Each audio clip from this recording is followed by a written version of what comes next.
Queridos irmãos, mais uma vez estou aqui de volta para conversar um pouquinho com vocês sobre o Espiritismo, o Evangelho de Jesus.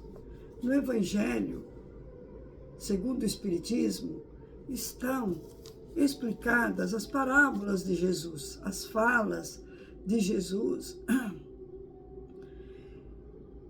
e segundo as explicações segundo os Espíritos nos trouxeram.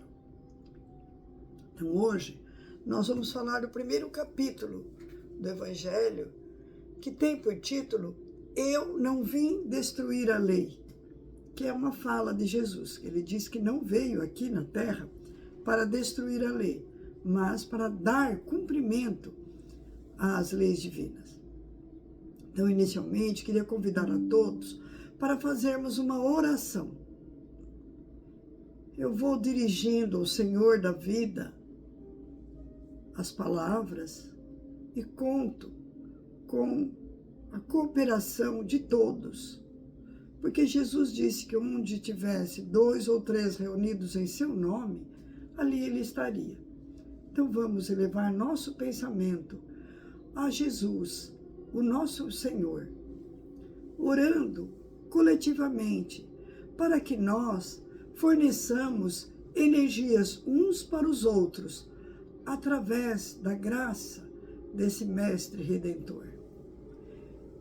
Em permutas cristãs, para que em união nós cresçamos e nos sintamos bem, e que o nosso estudo de hoje seja esclarecedor e nos estimule a fé, nos impulsionando para o amor. Supliquemos a Jesus as suas bênçãos para as nossas necessidades, pedindo em favor dos famintos, dos sofredores, todos que sintam dor, para que tenham esperança e confiança na bondade divina, pois ainda somos fracos para vencer sozinho os nossos desafios. Envia-nos, Senhor Jesus, a divina água de fluidos acalentadores, para que nós evitemos os erros e pratiquemos a caridade. Divino amigo, nos honraste com o seu convite amável para trabalharmos na sua seara desde a aurora da vida. Mas como somos servidores imperfeitos diante do teu amor inefável, reconhecemos ser os trabalhadores da última hora, porém, imbuídos de espírito de serviço, estamos agora pretendendo reaver o tempo que perdemos, o tempo incomensurável. Certos do que seu amor divino preencheria nossas imperfeições, aqui estamos, amigo querido, mãos na charrua, trabalhando o terreno áspero e endurecido de nossos corações, para remover os sentimentos negativos que estão atrapalhando a vida plena, impedindo-nos de praticar somente boas ações, necessárias à aflorada e à frutificação do Evangelho venerando. Ajuda-nos, Senhor, a cavar espaço para semearmos a esperança e sermos a Tua voz, abrindo o campo bom para a sementeira da fé, do amor, da tolerância, da crença divina, na verdadeira paz e nas promessas de amor que o Senhor nos prometeu, contidas nos sermões memoráveis da luz primeira, certeira.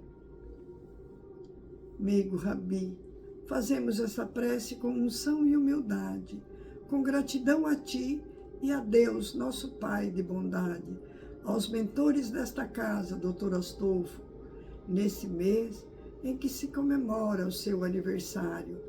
Agradecemos a toda a sua equipe e aos mensageiros sublimes, desde Allan Kardec, que as vozes do céu nos trouxeram sublimes mensagens que hoje vamos estudar. E assim, vamos abrir o Evangelho no seu capítulo 1, que nos diz a fala de Jesus: eu não vim destruir a lei. Inicialmente, o Evangelho inicia explicando que Moisés trouxe as lições sublimes do primeiro mandamento, que são os 10 mandamentos da lei de Deus. Depois veio Cristo para cumprir a sua lei, para cumprir essa lei. E ele deixou-se imolar pelos maus que vivíamos aqui na terra, que nós estávamos lá, encarnados ou desencarnados, colaborando para a prisão, a tortura e o assassinato de Jesus, onde ele provou que veio aqui para nos ensinar o amor. E depois do Cristo, ele mandou o Espiritismo, que são a codificação, a explicação do Evangelho de Jesus através das vozes do céu. O Espiritismo é uma nova ciência que veio revelar por provas irrecusáveis a existência do mundo espiritual e suas relações com o mundo material. Ele nos mostra que não é uma coisa sobrenatural, mas ao contrário, são forças divinas e incessantes da natureza, como uma fonte de fenômenos que até então eram incompreendidos, mas que essa razão veio trazer a explicação, o tratamento, a explicação de todos os fenômenos da natureza, das leis universais. Veio nos mostrar o Espiritismo que nós, a justiça divina, que nós não sofremos por acaso. O que nós passamos aqui na Terra é um compromisso que nós assumimos antes de reencarnar. Porque o nosso espírito se reencarna muitas vezes. E nós vivenciamos no passado experiências dolorosas de guerra, de ataques a outros povos, de as imensas brigas simultâneas. Vivenciamos as cruzadas, a Inquisição, e depois nós nos arrependemos totalmente do que fizemos e pedimos para Jesus para reencarnar e para que nós possamos nos harmonizar com aquelas pessoas, com aqueles espíritos com os quais nós nos desarmonizamos, nós brigamos, nós nos desentendemos. E aí pedimos para vir, para receber aqueles espíritos que nós nos desarmonizamos como nossos filhos, como nossos pais, como nossos irmãos, para que aprendamos a amar através de uma nova vida. Então, hoje eu vou contar uma história que está escrita num livro que um bispo presbiteriano chamado James Pike, ele era inglês, ele escreveu esse livro onde ele conta a história da vida dele. E por isso ele foi sacrificado, porque as pessoas na época não entendiam a explicação que ele deu sobre a mediunidade que aconteceu na casa dele. Mediunidade é uma forma que os espíritos têm, é uma aptidão que alguns encarnados têm, mais desenvolvida, para receber a comunicação espiritual. E ele era um escritor, um jornalista, um orador, e ele estava trabalhando nos Estados Unidos representando a rainha da Inglaterra, que era por volta da década de 60 que aconteceram esses fatos com ele, e ele relata num livro, porque não deixaram ele explicar na igreja anglicana onde ele era bispo. A religião anglicana foi fundada pelo rei da Inglaterra, o rei Henrique VIII, que é o bisavô da rainha Elizabeth, que reinava na Inglaterra quando acontecem esses fatos. O rei Henrique VIII, ele queria se divorciar da esposa dele porque ele havia se apaixonado por uma outra mulher chamada Ana Bolena. A mulher dele chamava Catarina de Aragão. E ele pediu para o Papa o divórcio. E o Papa não concedeu o divórcio para ele, porque o Papa era primo da rainha consorte, a rainha Catarina de Aragão. E disse para ele: olha, majestade, eu não apenas nego o teu divórcio, como eu também excomungo você se a sua majestade abandonar a rainha. Ele, então, ficou muito magoado e queria se casar com uma das assessoras da rainha, que era uma francesa, ela não era inglesa. A rainha, os casamentos eram arranjados, e o rei Henrique VIII foi forçado a se casar com a filha do rei de Aragão, que era essa Catarina de Aragão.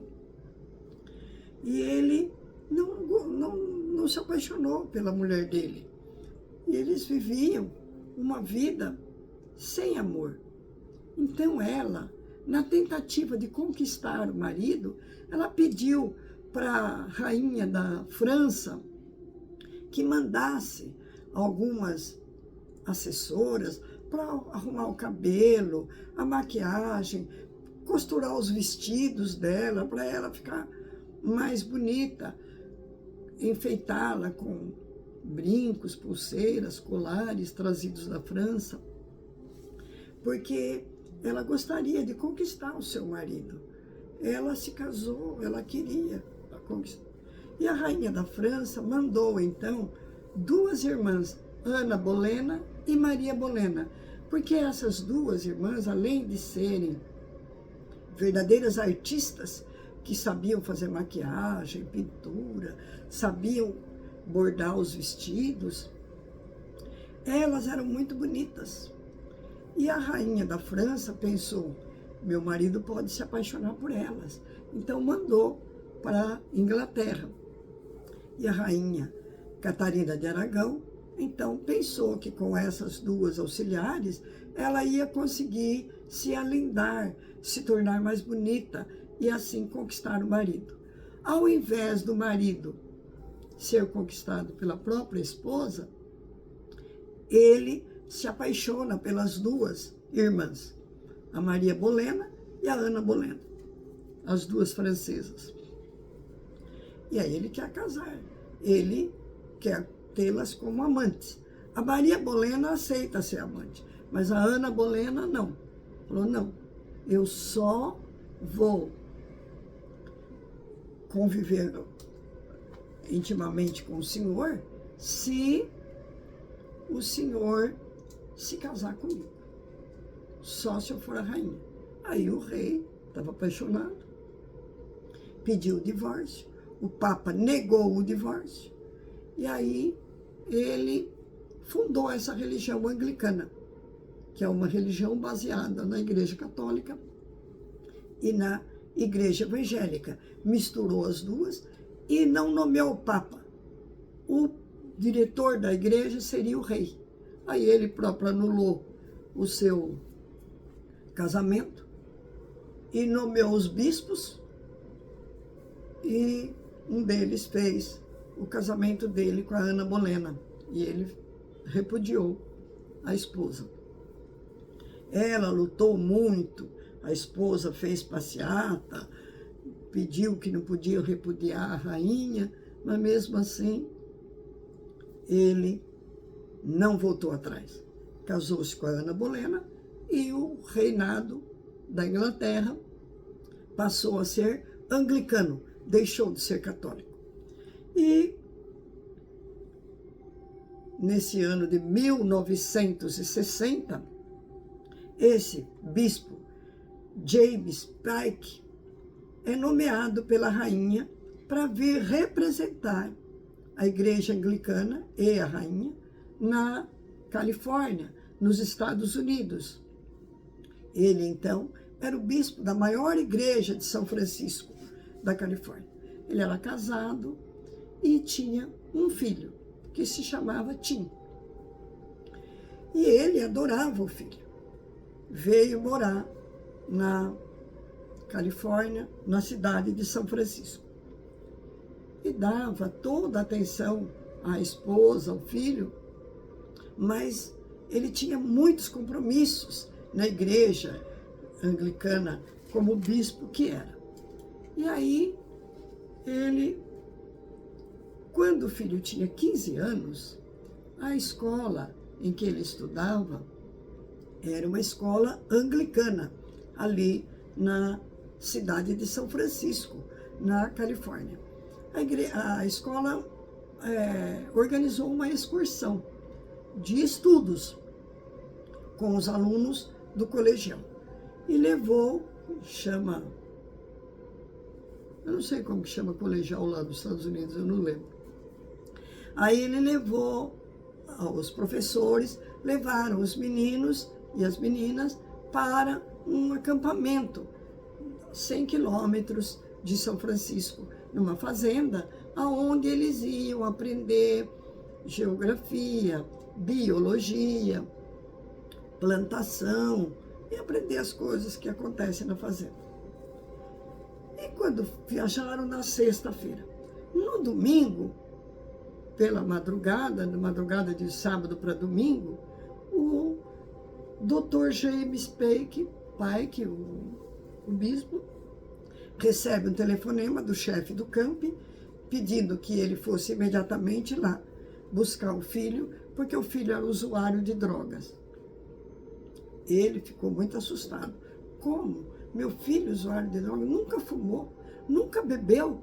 Como que pode esse menino usar drogas?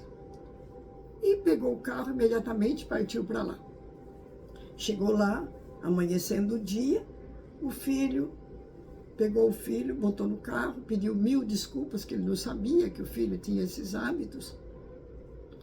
E veio muito triste, muito nervoso, não sabia como abordar o problema com o filho. E perguntou no caminho: Tim, por que você fez isso? Você não tem o exemplo do seu pai e da sua mãe, da igreja que você frequenta?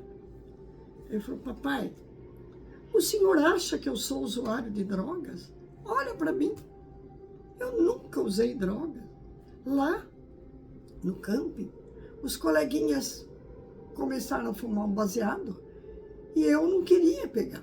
Mas ele disse: você não é homem, mostra a sua dignidade. Você não quer?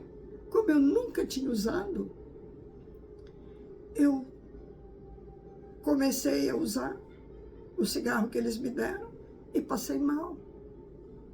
Foi a primeira vez e única. Não vai acontecer mais, papai. Você me promete, meu filho, que nunca mais vai pôr nenhum substância estupefaciente na boca? Prometo, papai. Eu juro, nunca mais eu vou fazer isso. E aí, tempo passou. 6 meses depois, o filho procurou o pai lá na igreja. Falou: papai, infelizmente, eu sou dependente da cocaína. O senhor me ajude, por favor. Eu estou num estágio em que os traficantes não me dão sossego. E eu preciso ir embora daqui, sair da Califórnia. Deixa-me voltar para Londres, por favor. Aí o pai, como era um homem muito digno e muito responsável, pediu licença da igreja e voltou para a Inglaterra. Foi morar na mesma casa em que ele morava desde que se casou, porque a igreja fornece uma casa com os empregados e um padre para auxiliar nos administrar. É um palacete, né? A casa, os empregados. E ele voltou na mesma casa. Chegou lá, internou o filho numa clínica psiquiátrica e ficou fazendo cursos lá na Inglaterra, os cursos patrocinados pela igreja, fez muitos cursos. E o filho ficou, enquanto o filho estava internado. 6 meses depois, o padre responsável pelo sanatório, pela clínica, pegou e entregou o Tim. Falou: ele está totalmente curado, não tem mais nem desejo nenhum de usar essas substâncias. Aí o pai confiou e falou: vamos voltar para a Califórnia. Aí o filho pediu: papai, eu não posso voltar para a Califórnia, deixa eu ficar aqui, ou então me deixa ir para Nova York, porque eu quero fazer jornalismo, e lá em Nova York tem os artistas, fazem filmes, eu quero ser um jornalista do cinema, para escrever sobre o cinema. O senhor deixa eu estudar na Califórnia, aliás, na Nova York? Aí o pai pensou 2 vezes e deixou. Conversou com a mulher, ele instalou num pequeno apartamento alugado da própria igreja, recomendou o bispo de Nova York e os padres para cuidar do filho dele, que ele estava trabalhando na Califórnia, em São Francisco, que é no sul dos Estados Unidos, e voltou com a mulher. De vez em quando ele ia até Nova York para visitar o filho, passava o fim de semana lá e voltava. Aí, assim passou. Quando o filho completou 17 anos, prestou o vestibular para a faculdade, era um dos melhores alunos, estudioso, uma inteligência acima do normal. Aí, o bispo pai que está descendo um dia a escadaria da igreja, às 10 horas da noite, depois da missa, recebe um áulico que vem e lhe entrega um telegrama.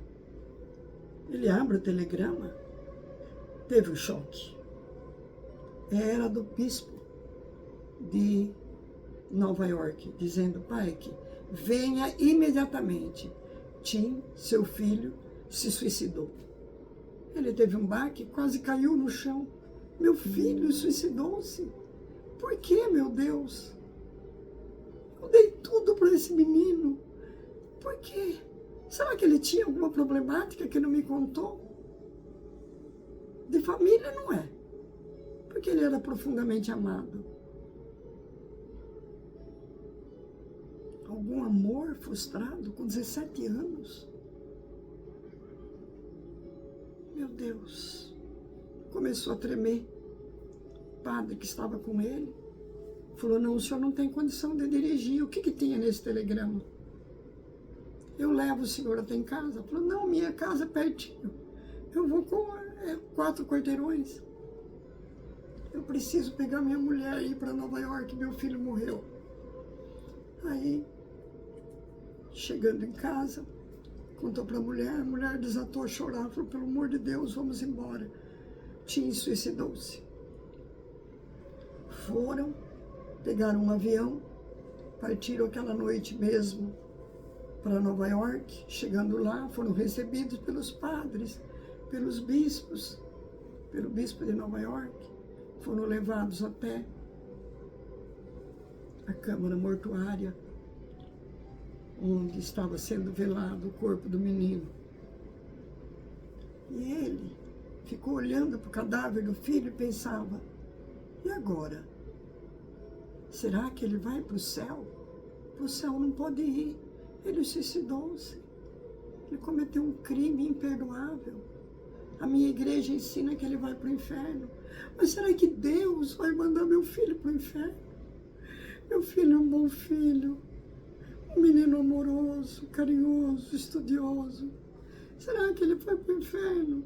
Será que Deus é tão ruim assim, pior do que eu? Vou mandar meu filho para o inferno? Não, não pode. Ele não pode mandar meu filho para o inferno. A igreja anglicana não acredita em purgatório. Para onde vai a alma do meu filho? Será que meu filho sobrevive? Agora também estou em dúvida. Será que Deus existe? Será que Deus é tão mau assim que vai mandar uma criança num momento de loucura para o inferno? Eterno. Sofrimento eterno. Não, não é possível. Esse Deus que a minha igreja fala não existe. Agora eu não posso voltar mais a trabalhar. 3 dias depois, fizeram o sepultamento do menino. E ele ficou relembrando a infância, o carinho do filho que tinha para com ele, a ligação íntima que ele tinha com o filho. O camping, o dia que o filho procurou. Não, não é possível. Sepultou o filho, voltou para a Califórnia e pediu para a rainha uma licença. Ele não tinha condições de trabalhar na igreja. Ele que consolou tanta gente, evitou tantos suicídios. E o filho dele suicidou-se, o único filho, razão única da vida dele. Tudo que ele ajuntou era para o filho. A rainha concedeu 6 meses de licença. Ele voltou para a Inglaterra. Não tenho condições de ficar aqui. Chegando na Inglaterra, foi morar na mesma casa em que ele havia criado o filho, desde quando ele casou, onde ele havia morado lá. Tudo lembrava o filho, as paredes, a música dos Beatles que o filho cantava, o quintal, o jardim, aonde o filho brincava, a piscina. Tudo lembrava o filho. E ele foi ficando angustiado. Será que ele está no inferno? Será que ele está sofrendo? Meu filho, por que você fez isso? Deus, por que você permitiu que meu filho fizesse isso? Acho que Deus não existe, porque se ele existisse, ele me comunicava comigo. E assim, passou aquele dia angustiado, 2 dias, 3 dias, resolveu frequentar a igreja. Convidou a secretária, que a secretária dele sempre o acompanhou, chamava Cynthia Berger. E aí convidou a esposa e convidou a secretária para ir à igreja. Eles precisavam orar, precisavam ouvir alguma coisa. E foram, os 3. E o padre, que também, no mesmo palacete que ele morava um padre para acompanhá-lo. Aí os 4 foram de carro para a igreja, que era próxima. Ouviram a pregação, a missa. Aquilo soava vazio para ele, mas mesmo assim trouxe algum alento. Voltaram para casa, um pouco melhor, com mais paz, ele e a mulher, que ambos não conseguiam nem dialogar. Quando chegou em casa, que ele abriu o portão e abriu a porta, ele estranhou. No chão da casa tinham vários cartões postais em forma de um L. Um L não, um ângulo reto. Esse maior, esse menor. Imediatamente veio na cabeça dele ponteiros marcando 9 horas. A hora que o Tim morreu. Aí perguntou para a senhora Berg: senhora Cíntia, a senhora fez isso? Não, meu senhor, nunca. Eu nem conheço esses cartões. Esses cartões são de Nova York, não são daqui. Virou para a mulher: quem teria feito isso? Imediatamente ligou para a faxineira, a moça que cuidava da cozinha, da faxina. Falou: olha, desculpa o horário, mas eu preciso perguntar para você se você esteve aqui e colocou os cartões postais no chão, indicando ponteiro de relógio. Disse: não, eu não estive aí. Eu saí daí às 6 horas da tarde. O senhor estava em casa. O senhor saiu depois de mim. Eu não voltei aí. Mas quem fez isso? A mulher foi, pegou um cartão. Olhou, era de Nova York. Nova York. Papai, me ajude. Eu voltei às drogas. Me socorre. Pegou o outro, mesma coisa. Pegou o outro. Por que ele não mandou esses cartões para mim? Ele escrevia e não mandava. Não postava no correio. Por quê? O que aconteceu com esse menino? Por que Deus não fez que ele mandasse esses cartões? Será que Deus existe? Ele e a mulher desataram a chorar. Leram todos os cartões. Eram cartões de Nova York. Os cartões diziam que ele estava precisando do pai e da mãe, mas ele não postou no correio. Até que suicidou-se. Deve ter morrido de overdose. Ficaram indignados, ele e a esposa. Quem teria feito isso? Demoraram para dormir, choraram, oraram a Deus, pedindo socorro. Agora era ele que estava em apuro, ele e a mulher. Ela não reclamava, só chorava. Eu não posso viver assim. No dia seguinte, logo de manhã, foram tomar café. A senhora Cíntia Berger, ela usava franjinha. Tinha 1/3 da franjinha recortado, queimado a fogo. Falei: o que é isso, senhora Cíntia? O que aconteceu? Falei: não sei. Acordei assim. Dormi e acordei com a franjinha queimada. Eu não sei o que eu faço. Vou trazer outro cabelo, fazer outra franjinha? Não dá. Vou ficar assim. Tá muito feio. Eu não sei o que aconteceu. O dia passou em angústias e problemas. Aí,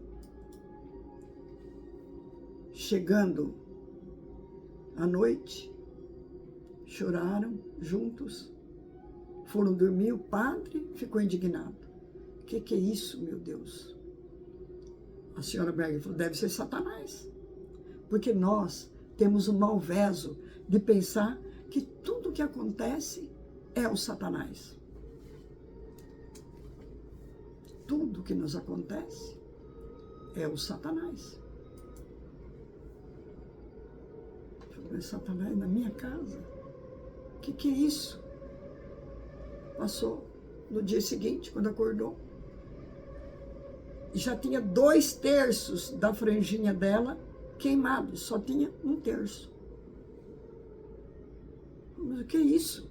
Eu não sei. Eu deitei, dormi, acordei assim. Eu não senti pegar fogo na minha... Quem ia pôr fogo na minha... Se eu durmo sozinha no quarto? Eu não senti. Tivessem colocado fogo aqui, eu teria acordado. E não queimou a pele, só queimou o cabelo. Passaram o dia indignados. Questionaram a faxineira. Você viu alguma vez esses cartões aqui? Falou, não. Desde que o senhor mudou para a Califórnia, moraram muitos outros bispos aqui. Nunca, eu que faço a limpeza de todas as gavetas e arrumo tudo, nunca vi esses cartões. E ele andava com os cartões na mão. Quem colocou esses cartões aí? Quem trouxe de Nova York? Não sei. No terceiro dia, a senhora Berger acordou, toda a franjinha dela queimada, não tinha mais franjinha. Tudo queimado aqui de fogo. Falou, mas o que é isso? Ela falou, só pode ser o Satanás. Aí ele lembrou-se do maior psicólogo que tinha em Londres. Ligou para o psicólogo. Contou toda a história para ele, chorando. Ele falou, olha, isso é algum espírito que quer se comunicar com você. Espírito? Comunicar? Que isso? Isso é bruxaria. Não, não é bruxaria. Eu, um bispo da igreja anglicana, doutor honoris causa, escritor, jornalista, pós-graduado em Oxford. Como é que eu posso, ser atazanado por um espírito? O espírito quer se comunicar com você. O que eu faço? Você tem que procurar um médium. Que médium é uma pessoa que tem uma aptidão para conversar com os espíritos. Aí o médium traz o espírito fala o que ele quer para você. Ah, eu não vou atrás disso, é bruxaria. A minha igreja condena. Bom, é a única saída. Ou então continua desse jeito, com a perturbação dentro de casa. E onde que eu acho um médium? O que é médium? Médium é uma pessoa. É um bruxo? Não, uma pessoa normal, que tem essa faculdade mais desenvolvida. Eu não acredito. Eu ter que procurar um médium, não teve coragem de contar nem para a esposa. E onde que eu vou achar isso? Um médium? Tem aqui em Londres? Tem. A senhora Emma Twitter. A senhora Emma Twitter é uma das melhores médiums daqui. Só que ela tem agenda cheia. Você fala que fui eu que indiquei, que ela arruma um espaço para você. Tem que ser logo. Aí ele não teve outro jeito. Pegou o telefone com o psicólogo, ligou. Senhora Emma? Sim. Aqui é o bispo James Pike. Eu gostaria de obter uma hora, um horário com a senhora, uma consulta. Não importa quanto que a senhora cobre, eu preciso da consulta. Não, eu não cobro nada. Mediunidade é um dom para ajudar as pessoas. Vou marcar para o senhor sexta-feira. Era uma quarta. Aí ele disse, tudo bem, sexta-feira, 18 horas, tá bom? Esse horário tá ótimo. Aí ele foi. Por via das dúvidas, ele levou o rosário do bolso, que eu falei que se o Satanás vier, eu exorcizo ele. Aí, 6, 8 horas em ponto, tocou a campainha, uma casa modesta, sai uma senhora, aparentando 60 anos, mais ou menos, muito simpática, gordinha, risonha. Ministro, bispo James Pike? Sim. Senhora Twitter? Sim, vamos entrar. Entrou, uma sala comum, sentou-se na cadeira, numa poltrona, e conversaram um pouco. Eu falei, eu preciso da ajuda da senhora. Tem acontecendo, o Satanás está destruindo a minha casa, minha vida, minha família. Eu preciso da ajuda da senhora. Ela falou, tudo bem. Vamos entrar, depois que conversaram, tomaram um café, vamos entrar para a sala de mediunidade. Ele já enfiou a mão no bolso e pôs a mão, segurou o rosário. E na outra bolsa a Bíblia. Eu jogo a Bíblia no Satanás, se ele vier. Entraram. É agora. Era uma sala comum, uma mesa, 2 cadeiras, uma chaise longue, onde ela sentou-se, convidou ele para sentar-se e falou, então vamos fazer uma oração. Primeira coisa, para a gente se comunicar, nós precisamos pedir permissão a Deus. Vamos fazer uma oração. Ele se concentrou, pôs a mão na Bíblia, no rosário, fez uma oração sentida, como ele fazia quando ele encontrava os fiéis com maiores problemas. Nesse momento, ela fez uma oração em silêncio. Ela começou a falar, com uma voz rouquenha, papai, sou eu, papai, o teu tio. Papai, eu não me suicidei. Acredite-me, papai, eu não me suicidei. Eu tinha tomado os Birinite com os amigos. Cheguei em casa, não conseguia dormir.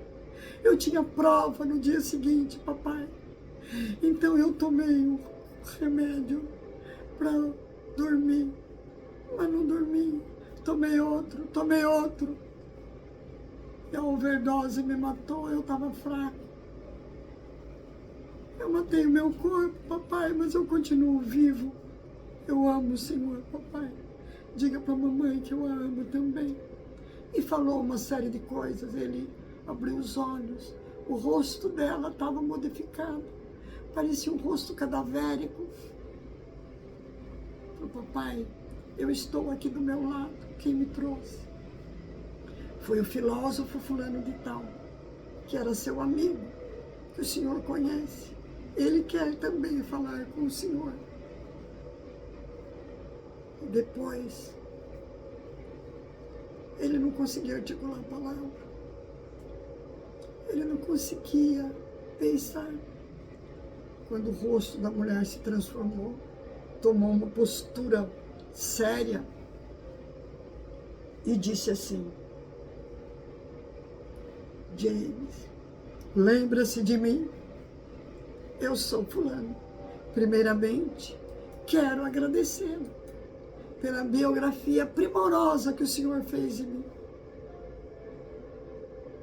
Lá na Califórnia, foi um livro muito vendido, não pelos meus méritos, o mérito é todo seu, porque você sabe, como ninguém, escrever. E eu me lembro, quando eu brincava com o Fred, seu primo, quando criança, nós brincávamos de búrica, de outros jogos, no quintal da minha casa ou da sua casa. Nós frequentamos a mesma igreja, mas volte-se para Deus. Deus é um Pai de amor e misericórdia. Teu filho não está no inferno. Teu filho está sendo cuidado por pessoas que o amam, pela família que ele tem aqui. Volte-se para Deus. Saiba que morre o corpo, mas o espírito continua vivo do lado de cá. E vive uma vida plena. Se está doente, como seu filho, faz tratamento, mas depois estuda, trabalha. Aqui eu encontrei também os seus pais. Eles estão aqui. Só que não foi permitido que eles viessem se comunicar com você. Você está muito emocionado, muito abalado. Se você falasse com a sua mãe, você podia sofrer muito mais. Então, volte-se para Deus. Estude. aperfeiçoe seus conhecimentos. Não abandone a igreja. Fale no púlpito o que você está vivendo agora. Aí conversaram muito tempo. Passados 40 minutos, eu preciso ir. E saiu do corpo da Dona Ema Twitter. Ele pegou na mão dela, ajoelhou, agradeceu. Falou, não é a mim que se agradece, é a Deus. Foi mérito seu. Seu filho vir falar com você.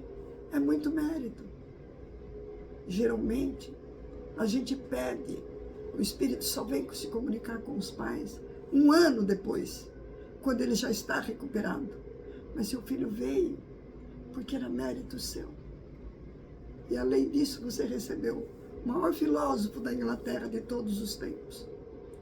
A orientação dele, a mesma orientação que ele te daria se tivesse encarnado.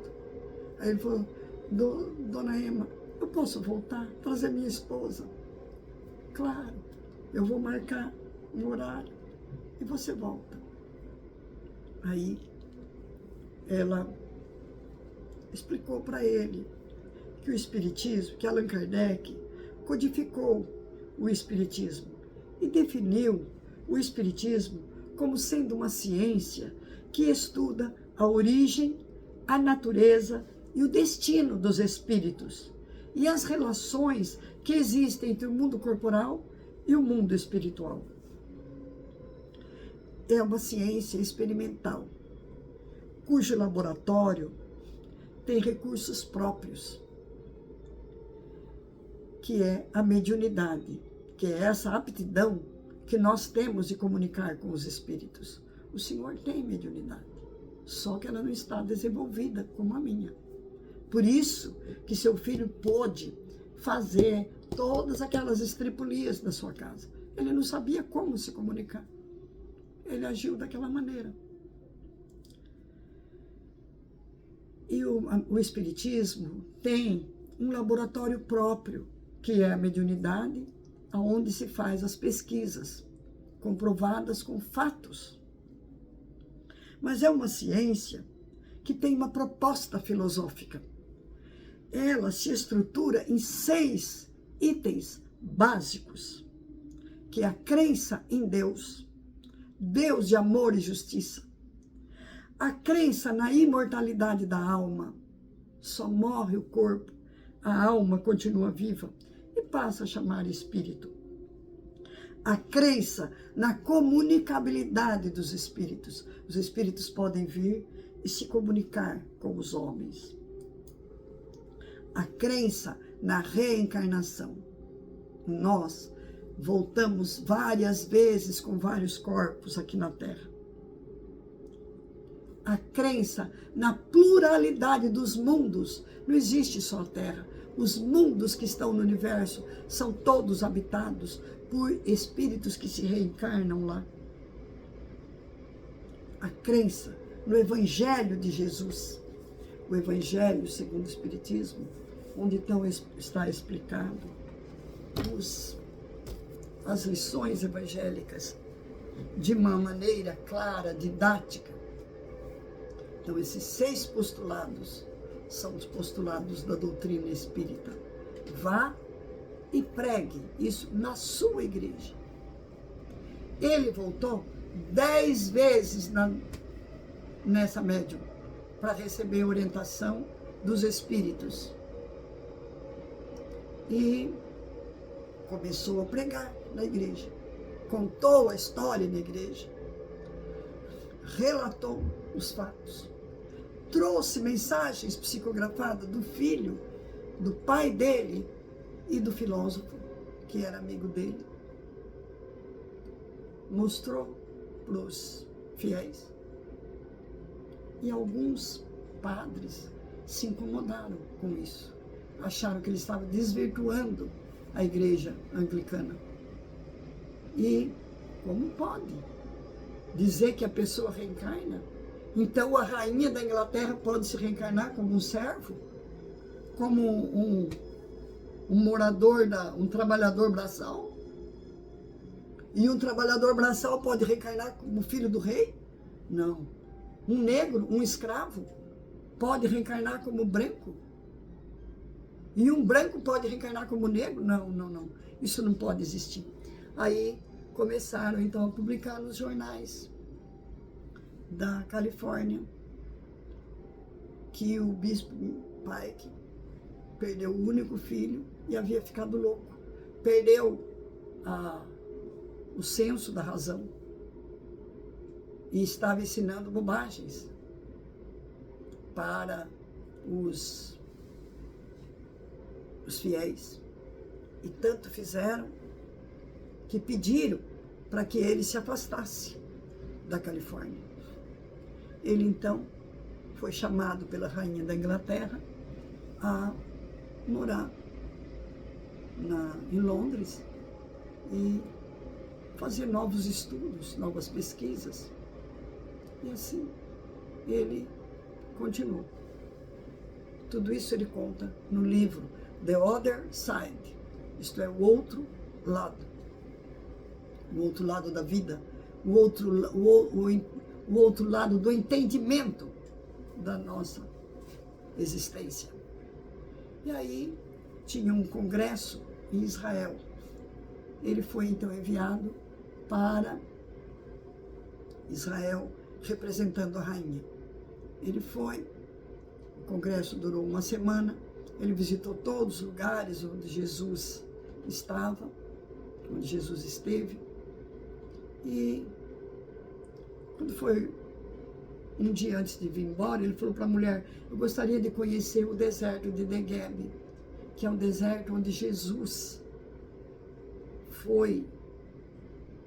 passou 40 dias e 40 noites orando. Eu falei: eu gostaria de conhecer, mas eu não vou levar você, porque lá é muito perigoso, eu vou sozinho. E foi. Alugou um jipe e foi no deserto de Negueb. E não voltou. A esposa ficou desesperada, procurou. A polícia de Israel é a polícia mais bem equipada, não a mais do mundo, mas a segunda maior do mundo, que a melhor é a dos Estados Unidos. E os policiais devassaram o deserto, acharam o jipe, mas não encontraram o corpo dele, nem ele. E assim passaram-se muitos dias. A esposa, desesperada, resolveu voltar para Londres, porque ela estava sozinha num hotel. Quando encontrarem o corpo do meu marido, eles mandam para Londres. Aí ela voltou para Londres. Chegando lá, ela procurou a dona Emma Tweed, a médium. E ela afirmou: ele está morto, mas está no deserto de Negueb. Ele caiu numa depressão do terreno, um barranco, desbarrancou, e ele está lá, o corpo dele está lá. Pode mandar procurar que está lá. Aí ela reforçou o pedido para o governo de Israel intensificar as buscas. Aí a polícia de Londres resolveu ir até lá, procurar o corpo dele. E tanto rebuscaram que encontraram caído num buraco.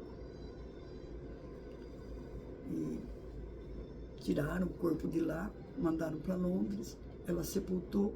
Aí ela escreve um adendo no livro The Other Side, aonde ela conta esse final da vida dele. Porque existe uma desconfiança de que ele pode ter sido empurrado por alguém. Pelo fato de que ele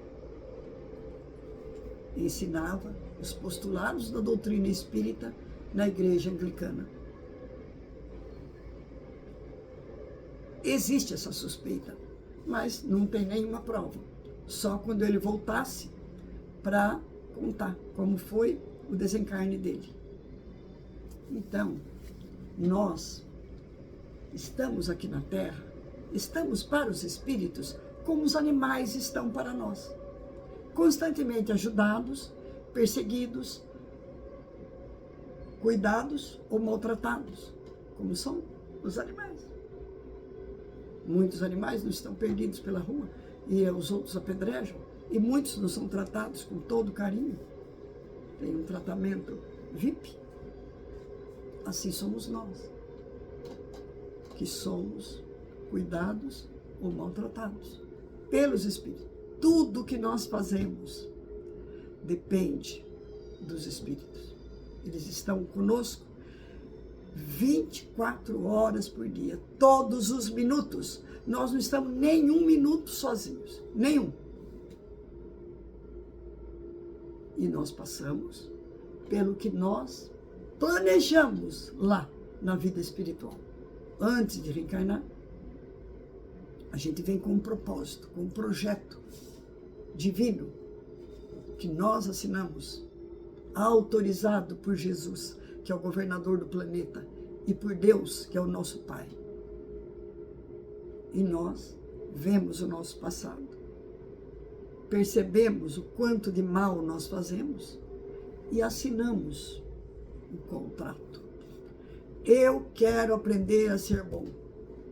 Por quê? O amor cobre milhões de pecados. Nós temos que aprender a amar. Como que nós vamos aprender a amar? Com o filho, tendo um filho. Primeiro, a gente ama no namoro, que é aquele idílio, noivado, casamento, lua de mel. Depois, ama aquela pessoa, mas você não ama só seu cônjuge.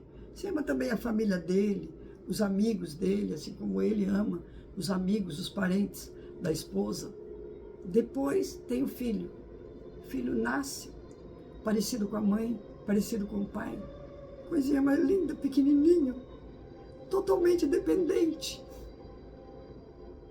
A gente passa noites e noites, em claro, cuidando daquele anjinho que Deus colocou. O amor já se expandiu. Expande geometricamente e expande aritmeticamente, porque aumentou a família. 1 filho, 2 filhos, 3 filhos, 4 filhos. Aí ama os amiguinhos dos filhos, os priminhos dos filhos, o médico do filho dos filhos, a professora dos filhos, os professores, os amigos, os parentes, os namoradinhos dos filhos, os noras, os genros, os netos. Aí a progressão ama. Agora, muitos desses nossos filhos, parentes, sogro, amigo, cunhado, vizinho, são inimigos de outrora, que nós pedimos para nascer perto de nós, para aprender a amar. O que a gente faz? Às vezes é o marido. Vamos fazer o divórcio. Não aguento. Nessa encarnação não dá. Vamos deixar para a próxima. Aí, o filho é rebelde, não estuda, não gosta, faz tudo ao contrário do que você pede. Que filho ingrato, dei tudo para ele. A senhora me dá tudo, mas não me deu amor. Como não te dei amor? Quantas noites passei em claro cuidando de você. É um inimigo de outrora. Ele não vê o bom, coisa boa que você fez. Ele só vê o mal. Um cunhado que vem e fala mal de você por trás, que te empresta dinheiro e não paga, que te sacaneia, para você aprender a perdoar, para você aprender a tolerar, para você aprender a orar pelos que vos perseguem e caluniam. Então, nós temos aqueles que nos amam e aqueles com quem nós precisamos aprender a amar. Nós precisamos dar amor para receber amor. Quem semeia, colhe, dá amor. Ele não está dando agora, mas depois, lá na outra vida, quando chegar do lado de lá, meu Deus, o que eu fiz para minha mãe. Ela era tão bondosa. O que eu fiz para o meu cunhado. Quero voltar agora na terra e ser pai do meu cunhado, que eu emprestava dinheiro dele e não pagava. E ele me perdoava. E assim são as diversas encarnações. Tudo que nós passamos, nós pedimos, nós assinamos lá. E aí, quando chega uma certa idade, a vida dá um prazo. Nós assinamos lá. Estou com 34 anos. Não aprendi ainda a perdoar meus cunhados, meu vizinho, meu sogro, meu filho. Ô molequinho diabrado, todo dia eu dou uma surra nele. Não consigo perdoar. O outro perdoa, ele não. Ele apanha. Então, por quê? Porque na outra encarnação ele foi o teu feitor. Você era escravo. Você era feitor dele, aliás. Ele era escravo. E você batia. Agora, ele vem azucrinar você. Ele prometeu que ia te amar. Mas não está conseguindo. É preciso que você dê mais amor para ele, para que ele te aprenda a te amar. Era um inimigo de outrora. Teu sogro foi aquele que você roubou a mulher dele. Agora, ele te odeia. Ele ajuda os outros filhos. Essa filha dele, que é a sua mulher, ele não ajuda. Por quê? Porque tem ódio. Porque você foi inimigo dele lá atrás.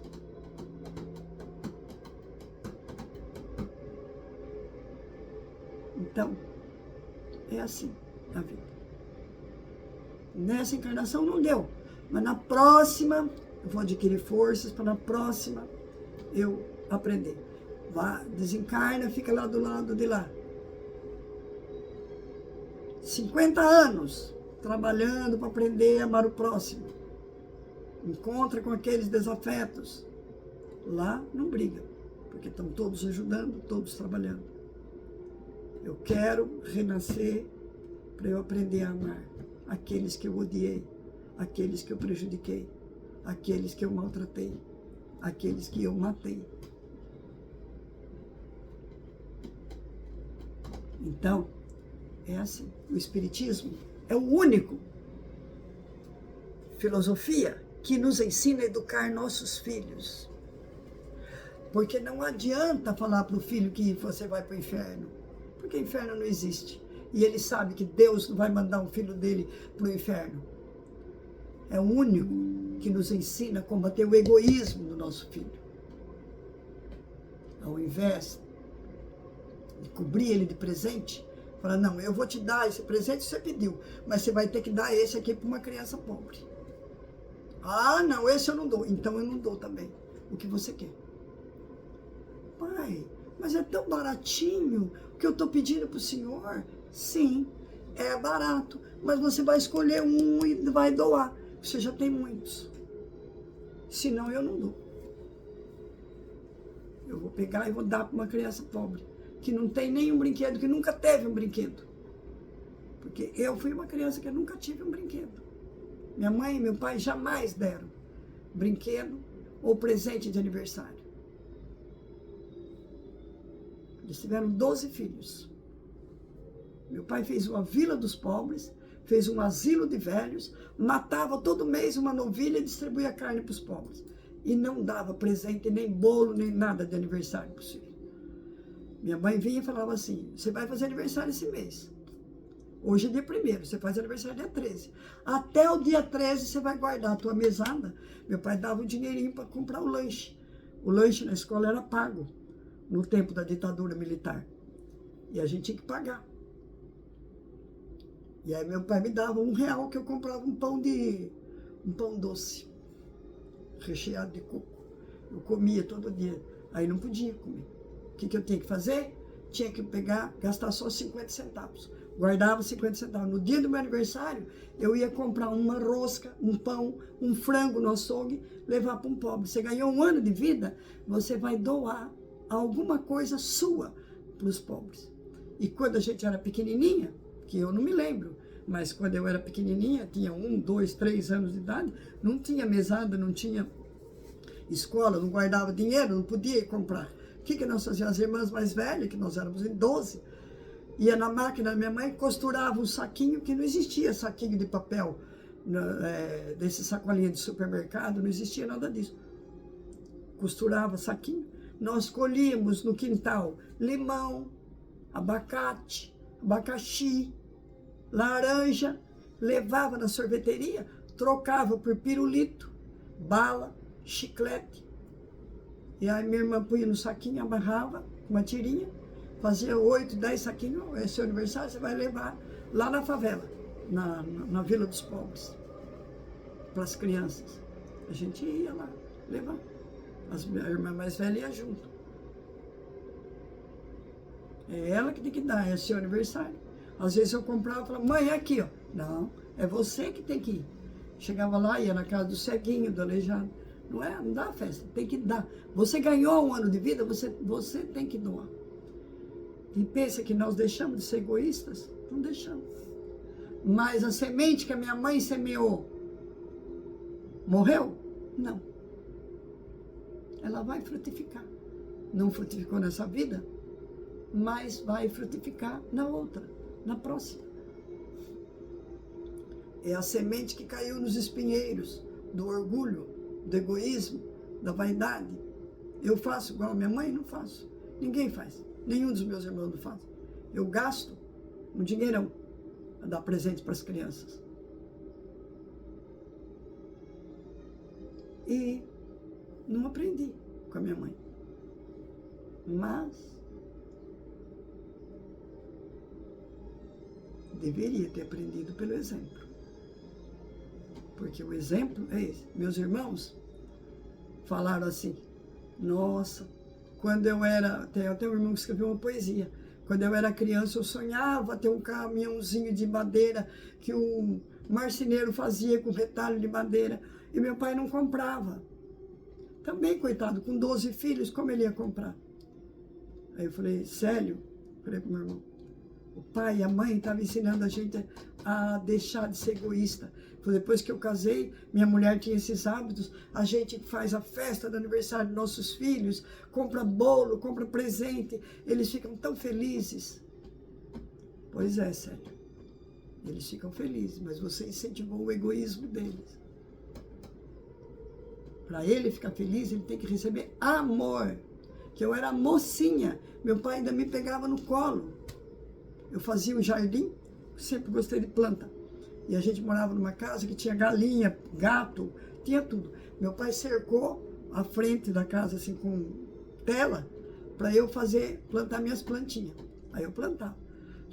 Eu lembro que meu pai me pegava no colo, debruçava assim em cima do muro para eu dar beijo na flor que tinha dado flor. Ó a flor que deu.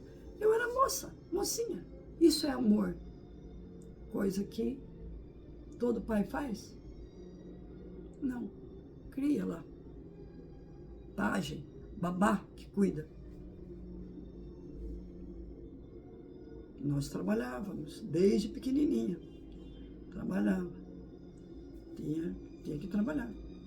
Eu tinha 4 anos de idade, eu já tinha minhas freguesas de entregar alface, que a minha mãe plantava a horta, entregar leite.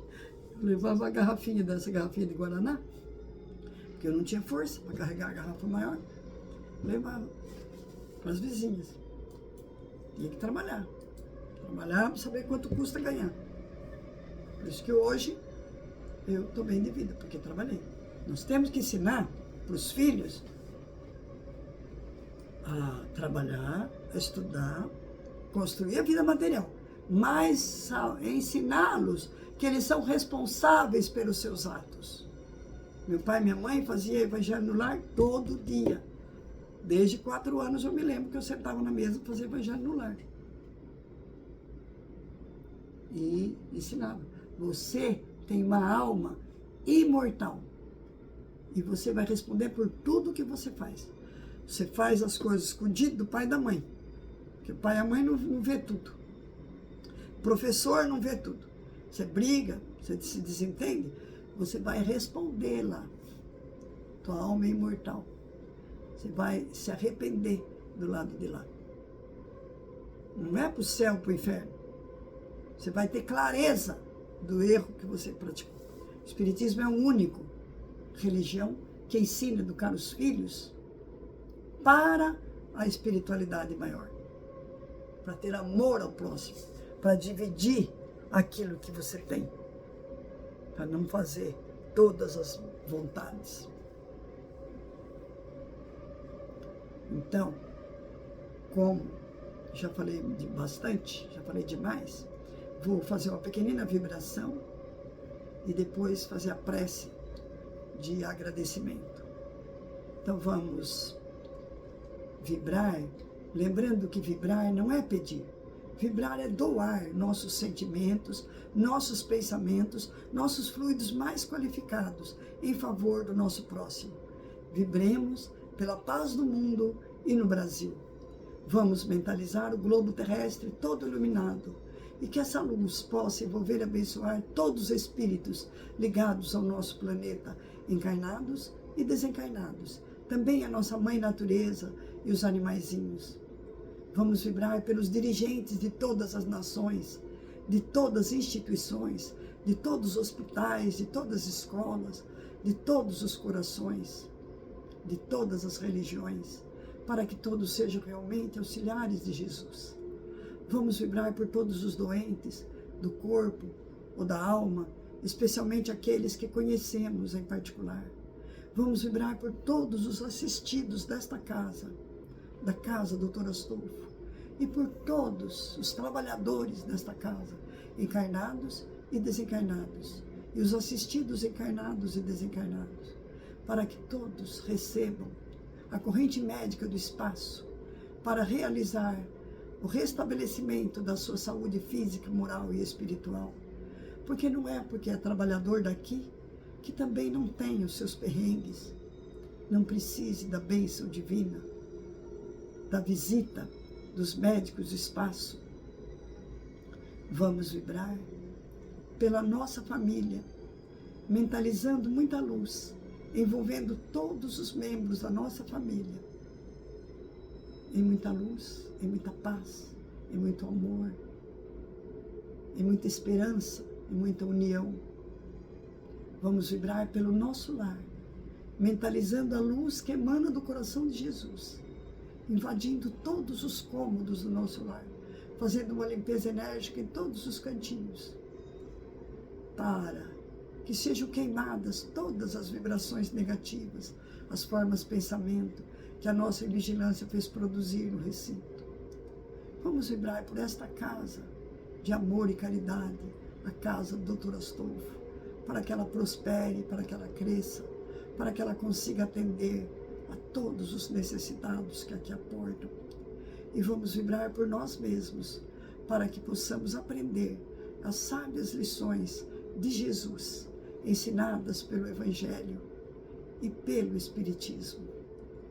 Vamos vibrar pelos nossos entes queridos que já demandaram o plano espiritual, que eles recebam a nossa vibração como um abraço cheio de amor e carinho. E vamos guardar agora alguns segundos de silêncio, onde cada um de nós vai fazer seu pedido pessoal ao nosso Mestre Jesus.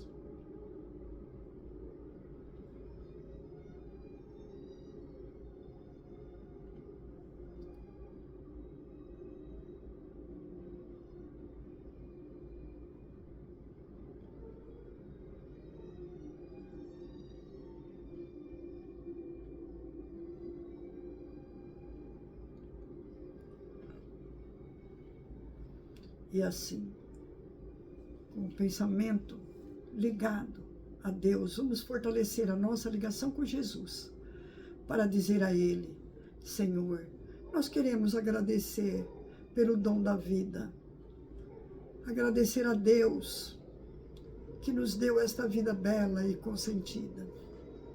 Muito obrigado, Senhor, por tudo que Tu nos deste, por tudo que Tu nos dás. Muito obrigado pelo ar, pelo pão, pela paz.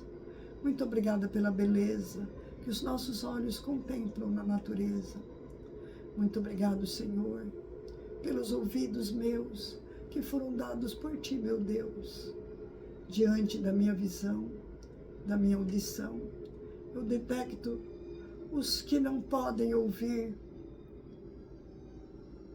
Oro por eles. Eu sei que depois desta vida, na outra lida, eles voltarão a sentir. Muito obrigado, Senhor, pelos meus olhos, porque posso ver o meu amor. Diante da nossa visão, nós detectamos os cegos, oramos por eles. Sabemos que depois dessa expiação, na outra jornada de redenção, eles também enxergarão. Muito obrigado, Senhor, pela minha voz, mas também pela voz que ensina, que alfabetiza, que orienta, que abençoa, e que Teu nome profere com sentido e emoção. Diante da nossa melodia, queremos rezar pelos que sofrem de afasia, aqueles que não oram de noite, que não cantam de dia. Oramos por eles, que nós sabemos que depois desta expiação, na outra reencarnação, eles também falarão. Muito obrigado, Senhor, pelas nossas mãos. É com elas que ganhamos o nosso pão de cada dia. Mas também queremos orar pelas mãos que aram, que semeiam, pelas mãos de ternura, pelas mãos que libertam da amargura, pelas mãos de cirurgia, pelas mãos de psicografia, pelas mãos que apertam mãos, pelas mãos que amparam junto ao seio, um filho alheio sem receio, e pelas pés e pernas que nos levam a andar sem reclamar. Diante do nosso corpo perfeito, nós queremos Te louvar, porque vemos amputados, cirurgiados, acamados, aleijados. Oramos por eles, porque sabemos que depois dessa prova, na vida nova, eles também caminharão. Muito obrigado, Senhor, por esta casa, pela mediunidade do Valmir e dos trabalhadores. Queremos orar para que elas permaneçam com saúde, com alegria, e que a misericórdia divina esteja com cada um. Muito obrigado, Senhor, por este lar e pelo nosso lar. É tão maravilhoso ter um lugar para voltar, quando tantos não têm para onde ir. Não importa se a nossa casa é uma mansão, uma favela, um apartamento, um bangalô, seja lá o que for. O importante é que dentro dele existe amor. Amor de pai ou de mãe, de marido ou de mulher, de filho ou de irmão. Ou pelo menos a companhia, o amor de um gato, de um cão. Porque é muito duro viver na solidão. Mas se eu a ninguém tiver para me amar, nem um teto para me abrigar, nem uma cama para me deitar, nem assim reclamarei. Pelo contrário, eu Te tirei. Muito obrigado, Senhor, porque eu nasci. Muito obrigado porque eu creio em Ti. Muito obrigado porque eu estou aqui, pelo Seu amor. Muito obrigado, Senhor. Muito obrigado, senhores.